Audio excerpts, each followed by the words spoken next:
sobrang masayahing babae yun. Ayaw niya ng malungkot lagi. Tapos, stress. Ayun, ma-describe siya na laging stress. Tapos, yun, talagang,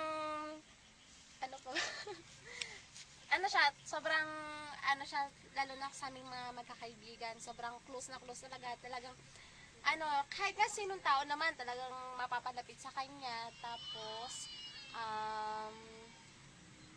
napaka-thoughtful nga niya sa amin, lalo na din sa family niya, tapos, yun, kasi, lagi nga din niya akong kasama, sobrang,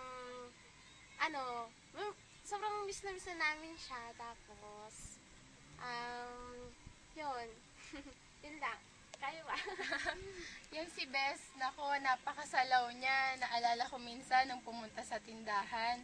Grabe, kulang na lang ubusin yung paninda ko. Grabe siya, Marta. Miss na miss ka na namin, Bes. And sana nasa langit ka na ngayon. Yun lang. It's my turn.